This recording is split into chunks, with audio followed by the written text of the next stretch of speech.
साथियों नमस्कार। आज आपको बौद्ध धर्म के बारे में बताया जाएगा। बौद्ध धर्म, जैसा कि हमने आपको जैन धर्म के बारे में बता दिया है और जैन धर्म के संस्थापक प्रवर्तक महावीर स्वामी के बारे में, पार्श्वनाथ के बारे में, ऋषभदेव के बारे में, सबके बारे में, अरस्टिनेम के बारे में जो जो जरूरी था वो हमने जैन धर्म के बारे में आपको बताया। उसी प्रकार अगर हम बौद्ध धर्म में देखें तो बौद्ध धर्म में एक सिंगल हीरो महात्मा बुद्ध को माना जाता है। किसको माना जाता है? महात्मा बुद्ध को, कि महात्मा बुद्ध ही इस धर्म के प्रवर्तक हैं। ठीक है। अगर महात्मा बुद्ध के जन्म की बात करें, किसकी जन्म की, तो इनका जन्म हुआ था 563 ईसा पूर्व, जिसे हम BC भी कह सकते हैं। महात्मा बुद्ध का जन्म 563 ईसा पूर्व। इनके बचपन का नाम देखें। इनके बचपन का नाम क्या था? सिद्धार्थ। इनके बचपन का नाम सिद्धार्थ था। पिता का नाम क्या था? इनके पिता का नाम था शुद्धोधन। क्या था? शुद्धोधन। अगर इनके माता जी का नाम देखें, किसका? माता जी का नाम, तो माता जी का नाम इनके था महामाया।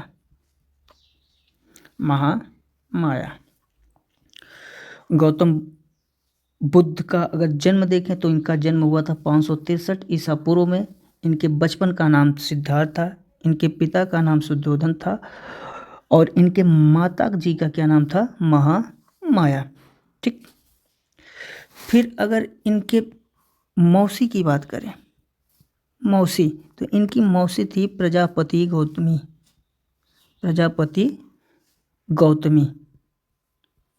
ठीक है।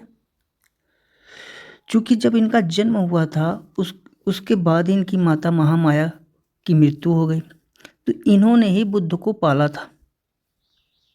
बुद्ध का पालन पोषण इन्होंने ही किया था।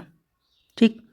इसलिए इनकी जो मौसी हैं वो कौन थी? प्रजापति गौतमी। माना जाता है कि 1 सप्ताह के भीतर ही इनकी माता महामाया की मृत्यु हो गई थी, इसलिए इनका लालन पालन कौन किया था? प्रजापति गौतमी।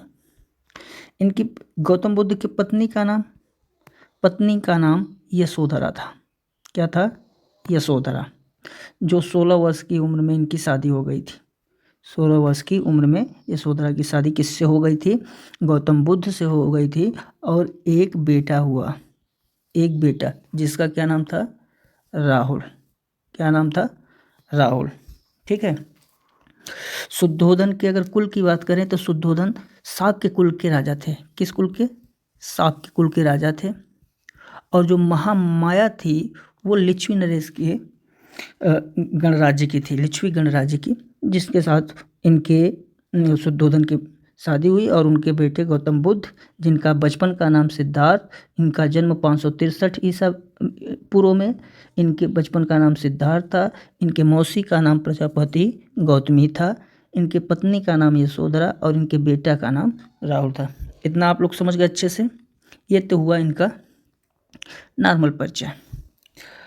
अब आइए थोड़ा सा इनके बारे में जानते हैं।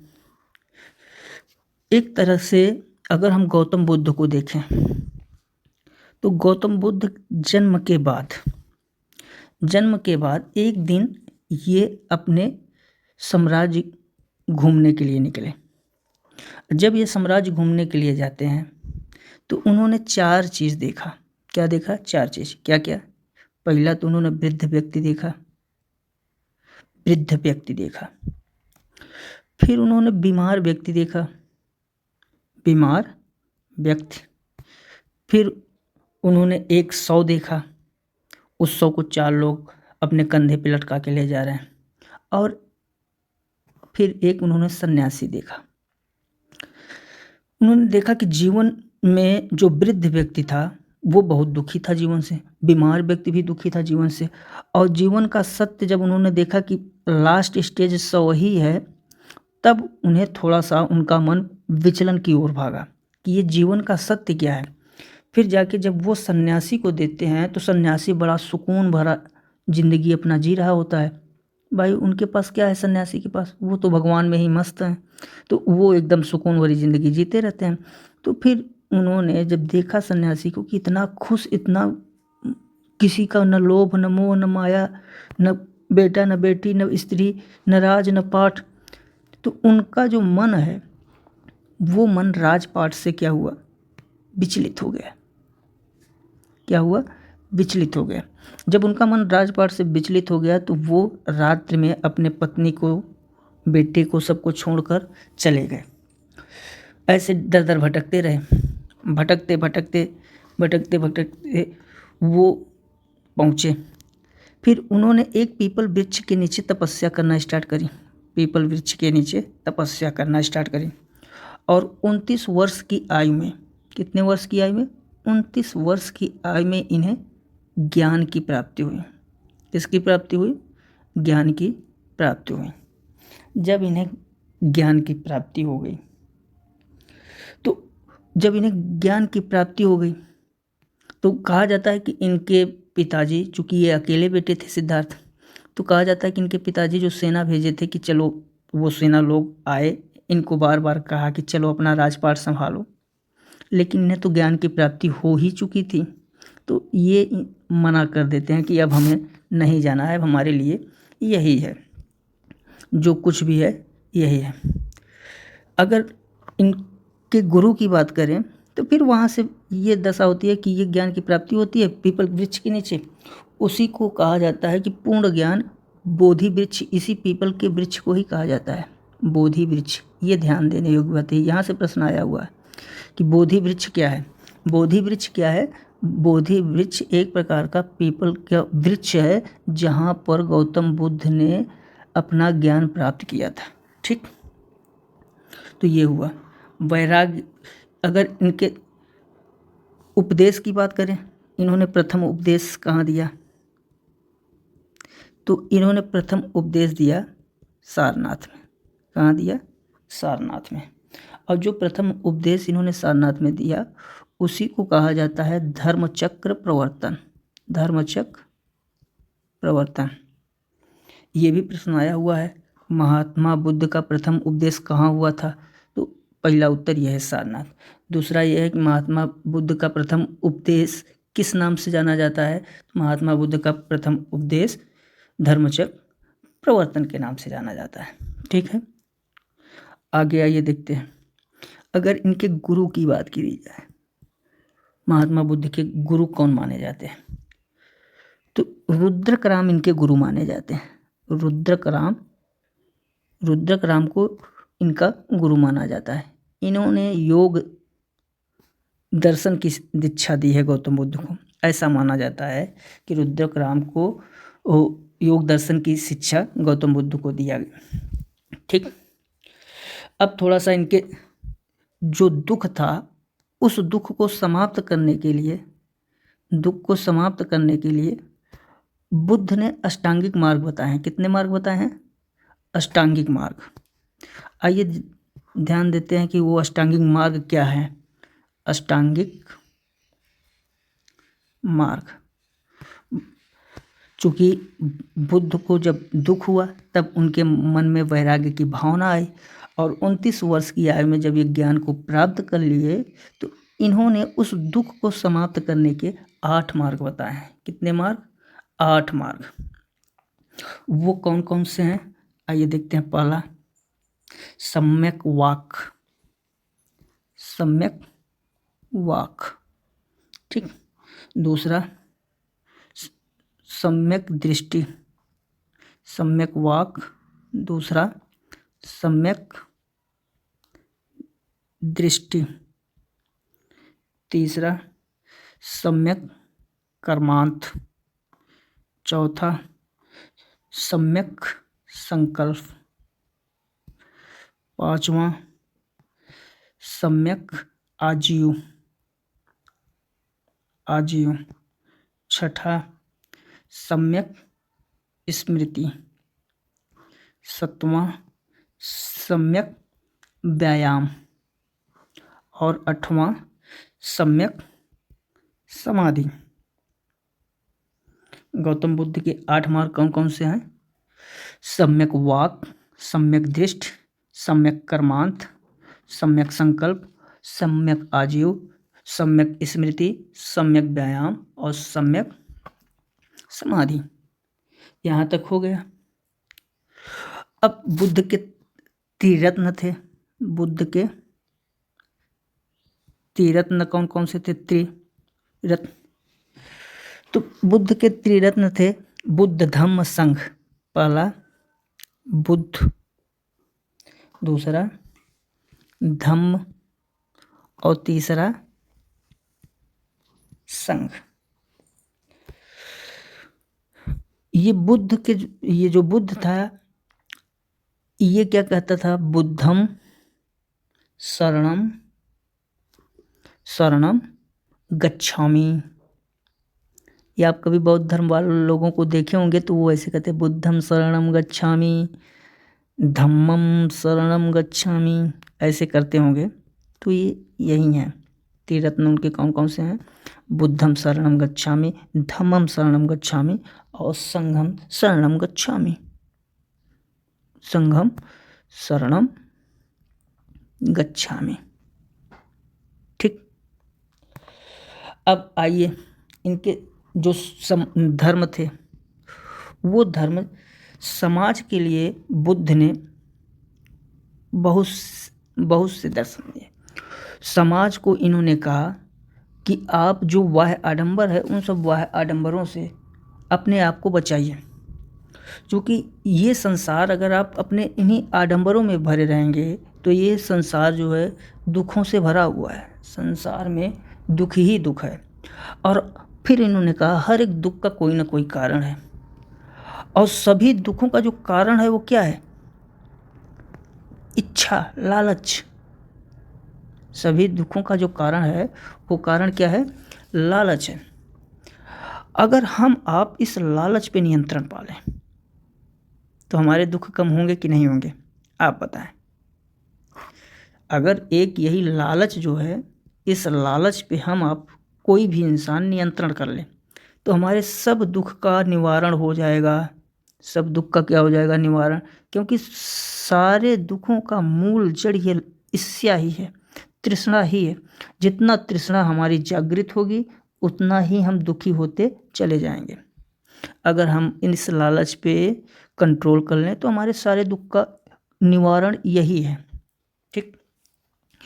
और इन्हीं इच्छाओं पे उन्होंने अष्टांगिक मार्ग बताए। फिर इनका एक होता है कि वह इनका जो गौतम बुद्ध का जो धर्म है उस धर्म में स्त्रियों की दशा क्या थी? तो पहले इनके धर्म में स्त्री का प्रवेश वर्जित था। ठीक। इनके धर्म में स्त्री का प्रवेश क्या था? वर्जित था। लेकिन बाद में इनका धर्म हीनयान और महायान में टूट जाता है। हीनयान और महायान में टूट जाता है। तो टूटने के बाद इनके धर्म में स्त्रियों का प्रवेश होना शुरू हो गया, क्योंकि उस समय स्त्रियां, जब तक गौतम बुद्ध थे तो गौतम बुद्ध स्त्रियों का प्रवेश वर्जित कर देते थे, लेकिन बाद में स्त्रियों का प्रवेश होना शुरू हो गया। ठीक। आइए थोड़ा इनके पतन का कारण देखते हैं। पतन का कारण क्या था?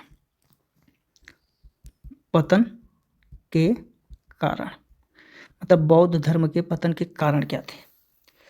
तो जो बौद्ध धर्म के पतन का पहला कारण है वो इनके जो धर्म था उस धर्म में जब तक बुद्ध थे, बुद्ध धर्म को बहुत ही आसानी वाले भाषा का प्रयोग करते हुए बहुत आसानी से धर्म का सिर्फ 8 मार्ग बताए। धर्म को चलाने के लिए उन्होंने कितने मार्ग बताए? सिर्फ 8। लेकिन जैसे जैसे इनका धर्म बढ़ता गया, इनका धर्म जैसे जैसे बढ़ता गया, इनके धर्म में भी वो आडंबर जुड़ते गए, आडंबर जुड़ते गए। अब जैसे जैसे आडंबर जुड़ेंगे निश्चित है उस धर्म का पतन होना ही है। ठीक। जैसे जैसे ये धर्म आगे बढ़ा, ये धर्म जो है हीनयान और महायान में टूटा। जो हम आपको बताए, हीनयान महायान में टूट गया। आइए अगर दूसरा कंडीशन देखें धर्म के पतन का कारण, तो इनके धर्म के पतन का दूसरा कारण था इन्होंने संस्कृत को अपनाया। संस्कृत को क्या है, अपनाना इनके लिए बहुत महंगा पड़ा। कैसे? गौतम बुद्ध की जो भाषा थी वो भाषा थी पाली प्राकृत। लेकिन जब ये धर्म आगे बढ़ा, हीनयान महायान में टूटा, तो उन्होंने क्या किया कि संस्कृत को अपना लिया। ठीक। तीसरा कारण देखें तो स्त्री प्रवेश भी कहीं न कहीं पतन के कारण में हिस्सेदार हुआ। क्यों? क्योंकि देखो, जब तक पुरुष थे वो अपने अनुसार अपने धर्म को जो 8 मार्ग बताए थे बुद्ध जी, उसी के अनुसार जीते थे, रहते थे, खाते थे, भिक्षा वाला काम करते थे। लेकिन जब स्त्रियों का प्रवेश हुआ तो धर्म जो है धीरे धीरे क्या हुआ, टूटना बिखरना शुरू हो गया। चूँकि उस समय राजा का आश्रय भी नहीं मिलता था, तो स्त्रियों का प्रवेश भी एक सबसे बड़ा कारण माना जाता है इनके धर्म प्रवर्तन में या जो धर्म पतन में। चौथा था वैदिक धर्म का सरल होना। देखिए, ये सबसे बड़ा कारण माना जाता है। क्योंकि चाहे जैन धर्म हो चाहे बौद्ध धर्म हो, दोनों लोगों में एक खास बात थी, क्या? अहिंसा का मतलब हमने बताया हिंसा न करना। और ये दोनों धर्म कृषि को भी अहिंसा की दृष्टि से देखते थे। और जब कृषि को अहिंसा की दृष्टि से देखते थे तो वही बात है भाई, जब खाएंगे नहीं तो जिएंगे कैसे?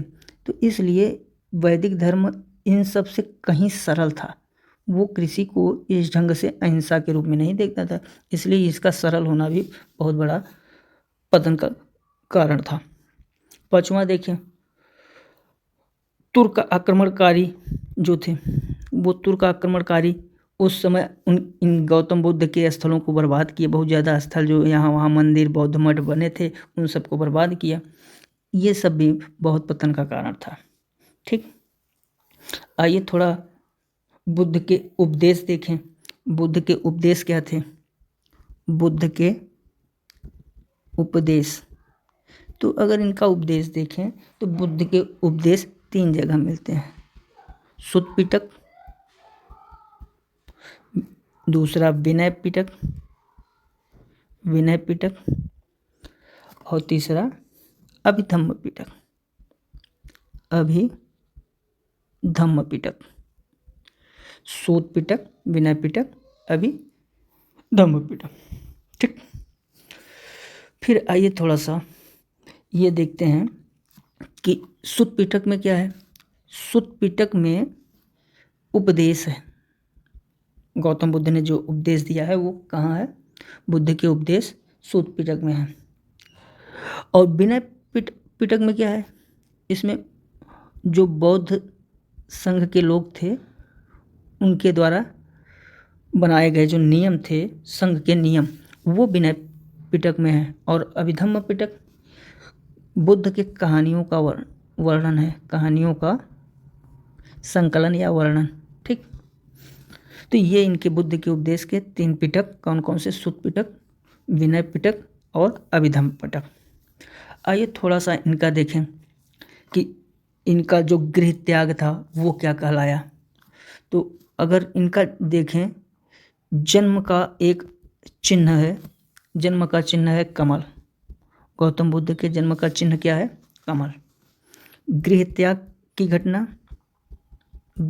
की घटना कहलाती का चिन्ह है घोड़ा, या आप कहीं देखेंगे महाभिनिष्क्रमण भी कहा जाता है, महाभिनिष्क्रमण।